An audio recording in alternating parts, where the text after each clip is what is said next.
And I'm Tressa, and we're Fancy Marketing People with Union, a Wyoming-based telecommunications company.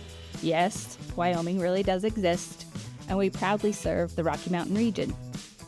On this podcast, we will feature businesses, organizations, nonprofits, and influential people from Utah, Colorado, and Wyoming. Our mission is to highlight those that inspire their communities daily. We believe this makes us truly authentic because a journey of 1,000 miles always begins with a single step. Hello. Hey Tressa. So for the people there that don't know the behind the scenes stuff, there's a countdown before our episode begins. Well, I totally forgot about the countdown, and I almost just started talking when the numbers were on the screen, and then I'm like, oh my gosh, we're not recording. You're not like 5, 4, 3, 2, 1. Oh yeah, I was about to say, hey Tressa. So in that moment, that's what I was thinking. Yeah. Our pre-setup was very entertaining today, so we got the giggles a little bit. I don't know if we've ever started an episode without laughing. I know, right? Laughter is so good, though. It is. Like the best medicine. Exactly. At least we have joy. Yeah. We are a joyful bunch. Made fun of ourselves a little bit. It was great. Oh my gosh. Oh goodness. This is great. Sorry, having a few mic issues. We got to figure it out. Yeah, it's all good. Hot mic moment. Yeah. Speaking of hot mic, I don't know where I'm going with that, but so in the news of the world, can you believe Bill Belichick is going to be the new coach for UNC football? Like, no, I bet you're so excited. I am not. I'm confused. And I have laughed so hard because I am not a Patriots fan, and I'm not a Bill Belichick fan, only for one reason, and it's because the Patriots beat the Panthers in the Super Bowl one year. One of 2 times, yeah. One of 2 times. Only for sports, okay? In my personal life, I release those things. In my sports world, I will never forget. I remember every lost championship game. I remember every game of a little bit of a point, discrepancy. Yeah, I know. I remember those things. But it was like the early 2000s, and, everyone was excited. I think, oh my gosh, is it Jake Delhomme? I think. Delhomme? Oh my gosh, that's embarrassing. I cannot believe I just forgot his name. Whoever he was, he wasn't that great. Whoever that guy was. Yeah, he wasn't that great. And he took us to the Super Bowl, and Tom Brady rolled us. And I haven't forgotten that. So I don't really know. And I can't believe, going from the NFL to college football, that's different. It's very different. I don't know how the transition will work. Not sure. I don't know. I've rumored that he is trying to set it up for his son. And I don't know if it's, I'm not trying to put out fake news. Those in listener land, don't take my word. Moments. Yeah, I know. I'm rumor mill over here. This has not been fact checked, so don't write it down. But rumor mill has said that there's some sort of weird setup here, because I thought it was really weird that they let the previous coach go. I mean, it was not a great season. This is track record. Not great. It was good the last year. This year was me, but he's older. And so we're like always retiring. Well, Bill Belichick ain't no spring chicken. So I don't really. Yeah. I don't get it. Just go enjoy your life at this point. Yeah. It's interesting. It'll be interesting next year. I really think that he just had a moment like, I'm just going to see what happens. I got nothing to lose. He doesn't. You're right. Like, I'm a professional coach. Let me just go have fun. See how this goes. Yeah. Yeah. So I thought that was funny. I laughed though, because every time he interviewed, like the articles would say Bill Belichick interviews with UNC. I laugh thinking, what if that was like for normal people? Like Tressa Barnes interviewed for Union, like marketing director. Will she get it? Oh, that's so funny, right? Yeah. And It's it's true though. like that stuff's like confidential, like how that's so weird, Apparently who not in the sports world or I, the entertainment world, I right? guess, yeah, I have laughed so hard. It's like Trissa Barnes auditioned for, and then like the role.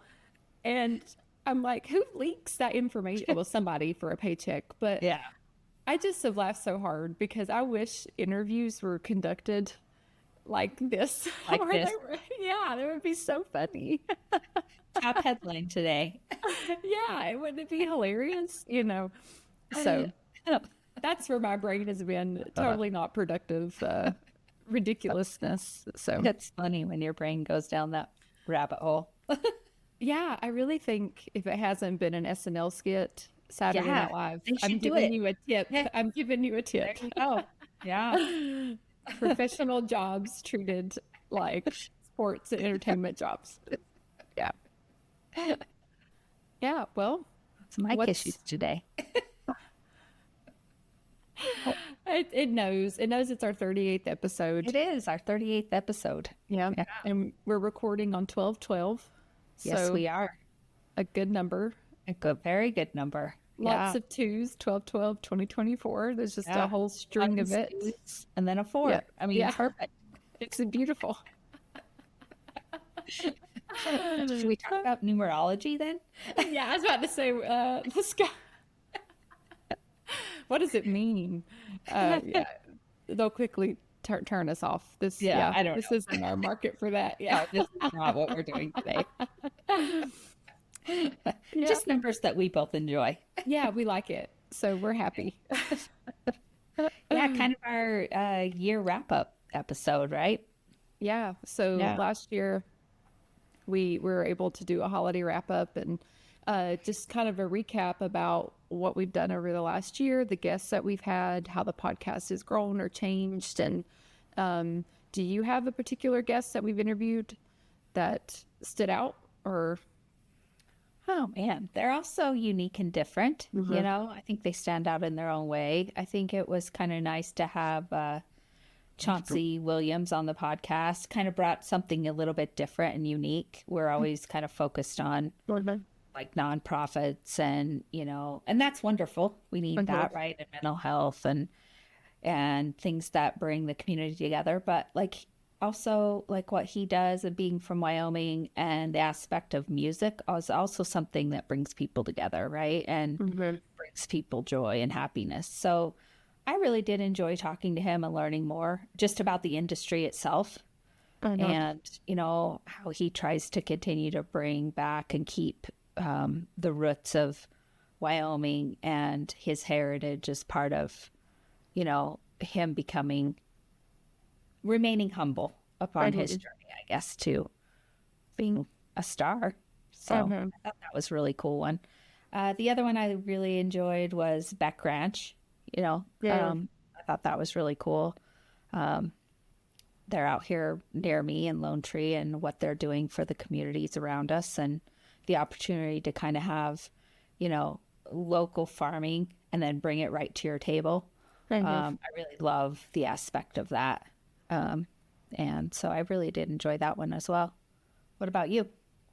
Yeah, I really liked Chancey's episode, especially because I love music. And so that was really cool to get more of a inside, it was different than our normal guests. And so it was more of a knowledge base. Sorry, I have a hair. So those that can't see me and that end up watching this on YouTube, like I just keep scratching my face. So I'm That distracted. invisible hair. It's always, I know. I'm like distracting myself. But at least my nails are done, right? They look gorgeous, by the way. Thank you. I did. I'm not a red person, and I'm wearing a lot of red. Yeah. Look at us, both kind of in. I know. We kind of we coordinate. Yeah. We didn't even talk. Exactly. We had it planned in our minds. Yes. But yeah, I loved that episode, and it was really good because the whole point of the podcast, the whole point of the Authentic Wyoming program just has been staying so true to Wyoming and the Rocky Mountain region and the culture around that. people work so hard to preserve. And the way that he chose to preserve his culture, his heritage, his upbringing, and also step into the music industry and the entertainment space, which, you know, I don't even know what I would do in that space. Would I stay authentic? I'd like to believe I would stay authentic in that space.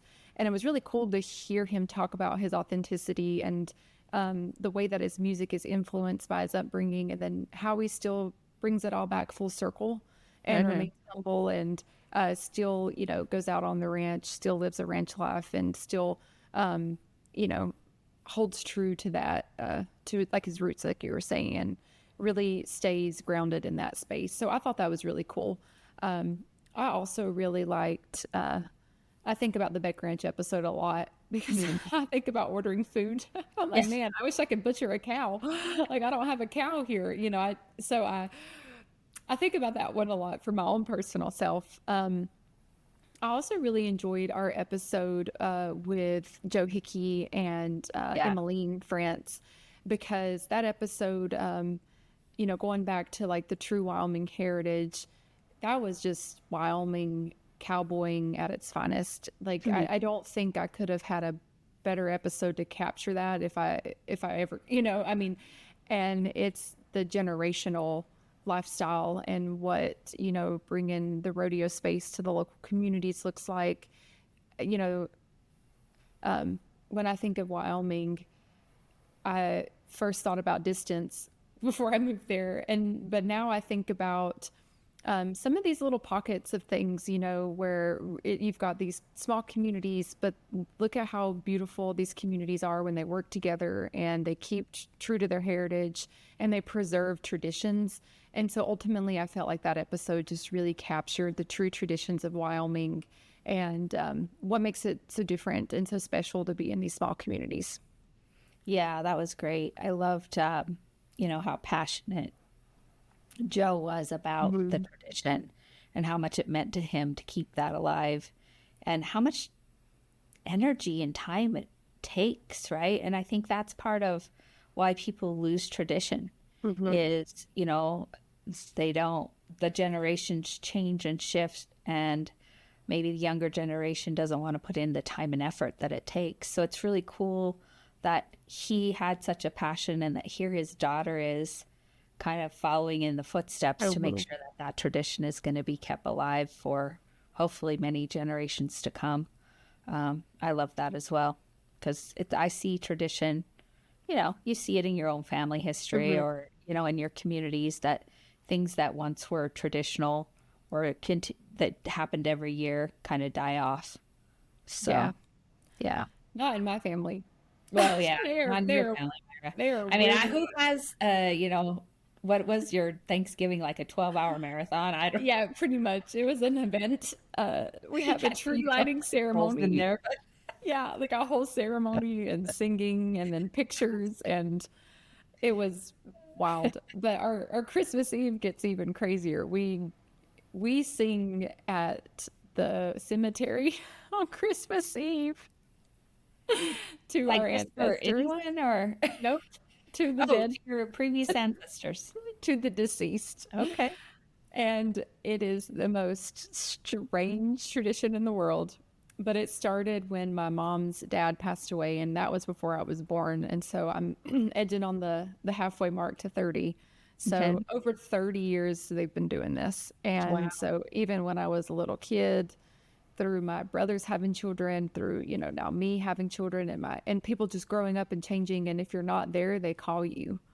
And so if you are able to be there in person, they'll call certain family members, and everyone just sings to the deceased.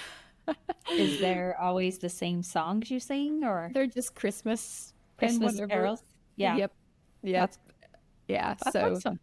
yeah, and it's funny. I won't get into this too much because in my adult life, I've changed my mindset about some of these things, but it's really just cool that it brings comfort and joy and peace to my family, and for them to just want to continue to do that. You know, it could be the coldest night ever. You've got kids ready to go home to see Santa. You've got a whole, you know, slew of things happening, but no matter what, it still happens. You know, And so, tying it back to tradition and the podcast and Authentic Wyoming, like those things are what makes people, places, areas, communities so special, because something that to you that would be the weirdest thing in the world, or you don't think it's weird at all, but it would be just like, why are you, okay, that's a wow, I'd rather be at home, like, oh, okay. But but for my family, it means something. Just like for rodeoing, I think it's amazing. I think it's beautiful. I think it's cool, but I'm never going to rodeo. Right. And so I get to experience what these traditions mean to other people through programs like Authentic Wyoming, through the podcasts, through going to the rodeos, just supporting these people, supporting these businesses, supporting these organizations. You're able to learn and share in their traditions. And I think that's also what makes it so special. Yeah, I love that, because you're right. Like, I mean, I'm never going to participate in a rodeo myself either, or probably your singing. I mean, you never know. I might be there on a Christmas Eve one day. You never know. We'll call you. But what I love about it is like the human connection and honoring other people's traditions, even if you don't fully understand it, even if it's not something that you would ever consider participating in, right? I think bringing it to light and like being able to honor each other and like appreciate it for what it is, even though like you may not have a full understanding. Like you prefaced your Christmas Eve tradition as, kind of strange or weird, but it doesn't have to be labeled that, right? Because it means something to you guys. So I think it's pretty cool. I mean, it's unique, right? And you guys makes sense to me just knowing you and your family, because music is such a huge part of who you guys are, right? And what you do. So it makes sense that you would use that to honor your legacy and your ancestors. So I think it's cool. Yeah. That's one of the things I love about bringing different people and organizations and spotlights. It's like, hopefully our audience, and I know we try to do that, is honor them for where they're at without judging it or kind of picking it apart. So yeah, I agree. And, that even reminds me of our episode with Lexi, and talking about the way that she's, what she's learned through her life and honoring where she is and what she's gone through, and then how she can use those tools to help others. And what that means, through the pageant space, but as well in her personal space and through her own business. And, those are things that I think we've been able to share through the podcast too, resources and tools to help others, and, letting people know about things in their communities that they may not have known about or just weren't sure about, and I have learned so much. I think I even shared this on our recap a year ago.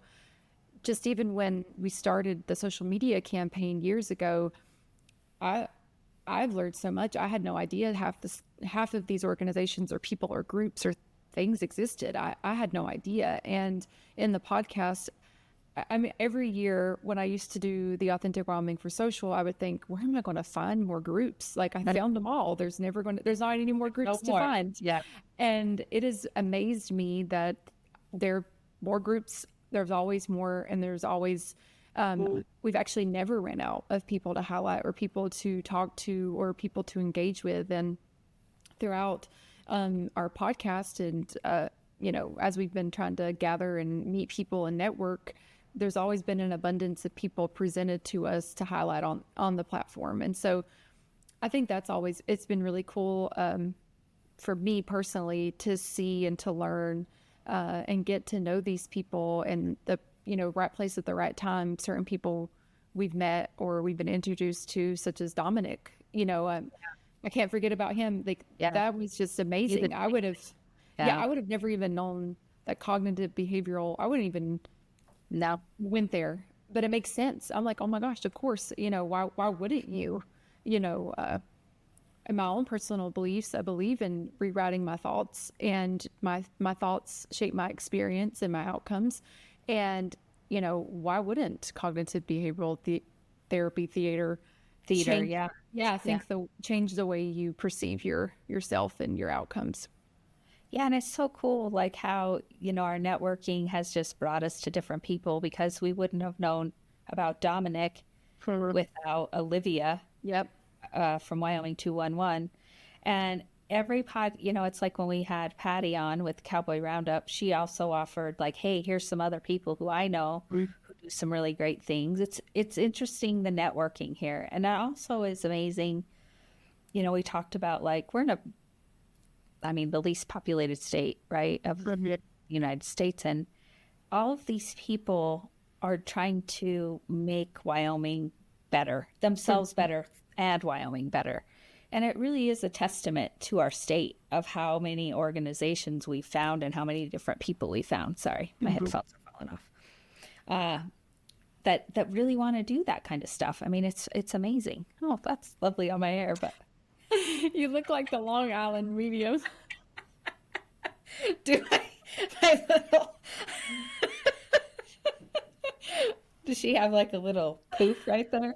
Have you never seen All right. her There we name's go, listener. Teresa, I You got think. to check this Yeah. out on YouTube when you get a Yeah. chance This because apparently is the one to watch. you see the video. Oh Oh, my that's gosh. hilarious. Anyway, no, I think it's so cool. I love it. I love what we've been able to do. I love the people that we've been able to meet. I mean, we've Yeah. made, I personally, and I know you have Uncle. too, I've made long lasting friendships with some of these Mhm. people. I'll be in contact with them for years to come. Yeah. So it's been really amazing Yeah. what we've been able to do. And, it's scary. We talked about when we started this podcast, we talked about it for what, maybe a year prior to, Well, and then we're like, hey, the only way to learn or do is to do, to to just do. do it, Mhm. you know? So it's been a cool experience for sure. Yeah, I agree. It's so funny because we always wonder, is anyone even listening? Are we just entertaining ourselves, I maybe? mean, either way, we do entertain ourselves. And Keith, Keith loves us. Keith enjoys it. And then he gets to relive the episodes, so he really enjoys it. We would be nothing without Keith, We folks. would be So, nothing without Keith. yeah, I cannot express that enough. I think it's been really cool, you know, talking about my personal growth with it, even just professionally, in our roles, we public speak often, or we have to talk and engage. And, doing a podcast, I mean, obviously I could talk to the wall, Yeah. but making sure my thoughts are, coherent or I don't even know if coherent's the right word here, but just make any sense, or have value or have input for the end user, or whoever's listening to our podcast, I that part has just been a lot of growth for me that I've really appreciated. I have always found myself to be quick on the spot, but this has really developed that skill, and how do I respond? And it's really actually changed my listening skills. You know, am I listening to what people are actually saying to me? Because in order to do the podcast, I have to really listen. None of this is scripted. The questions we come up with, and then our guests are not sitting there fully prepared. We are having a full conversation, and I think that's been a really beautiful thing with the podcast. But it's made me have to be an active listener so that I could truly have a conversation that brings value to those who are listening. And so professionally, it's helped me with how I'm listening, how I'm talking, what am I saying that's of value, and it's really like looking at it from a skills perspective. If anyone out there cares about my reflection on my development skills, those are things I don't think that some people think about with the podcast. Yeah. Yeah. No, I agree. And I like one of the reasons why we don't want it scripted. We don't provide our guests questions prior to the podcast usually because the podcast name is Authentic Wyoming, right? Mhm. We want it to be authentic. We want it to go where it needs to go. We want it to be a conversation, not a dialogue of, A, B, and C has to be Mhm. answered, but let it be whatever it needs to be and allow it to flow. And you're right. You do have to really be engaged in the conversation and listening to each other and the guest that's on to allow that to be authentic and allow it to flow where it needs to go. That's been a skill that's helped me too.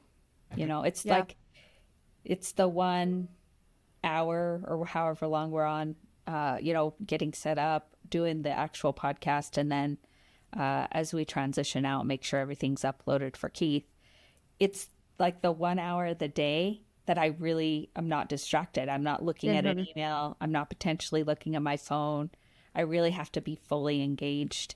And that's really good. It makes me think about that in other aspects of my life. Yeah, I agree. It's a, union full circle here. Union's about connection, and the podcast has been about connection. Yeah. And I really think the only way to have an active podcast that, has value is to truly be being connected and, bringing back, these types of conversations where you have to be in tune with the people around you. And, I agree. It makes me think about how I'm talking and how I'm interacting with others outside of the podcast space. Am I giving people my full attention? Yeah. Yeah, not usually. I'm not. I am not. Yeah, I was about to say, well, Blake's listening somewhere. He'd be like, yeah, that one time I'm asking you questions. I do have a rule. If I'm at dinner with someone, a lot of times I won't even take my cell phone in the restaurant. Oh, no. But I won't pull it out of my bag or anything. It's just, I look, this is what we do for a living, and I'm so glad people love their cell phones. But, I look sometimes around a restaurant and I see, a mom and a dad and a kid maybe, and everyone's looking at a device. And I'm like, oh boy. Yeah. Like, interact with each other, man, even in silence. Maybe you're not saying anything. That's okay. No, yeah, because sometimes, I think sometimes silence isn't a bad thing. No, yeah, I agree. You're not. Yeah, it's really unfortunate sometimes that it's so prevalent in every aspect of what we do. Yeah, I agree. Well, we're at the end here. Yeah. So, we're kind of, just so listener land knows, we don't plan on doing any more episodes in the near future. We're pausing the podcast, I guess, or hopefully just on a pause. So we hope you enjoy the 38 episodes we have, though. You can go back and listen to those if you find us, on this last one. Our pilot one was very successful. And like we've shared with you some of the guests we've had on this last year. And then there's much more in the year before that. So we hope you enjoyed it as much as we did and grew from it like we have.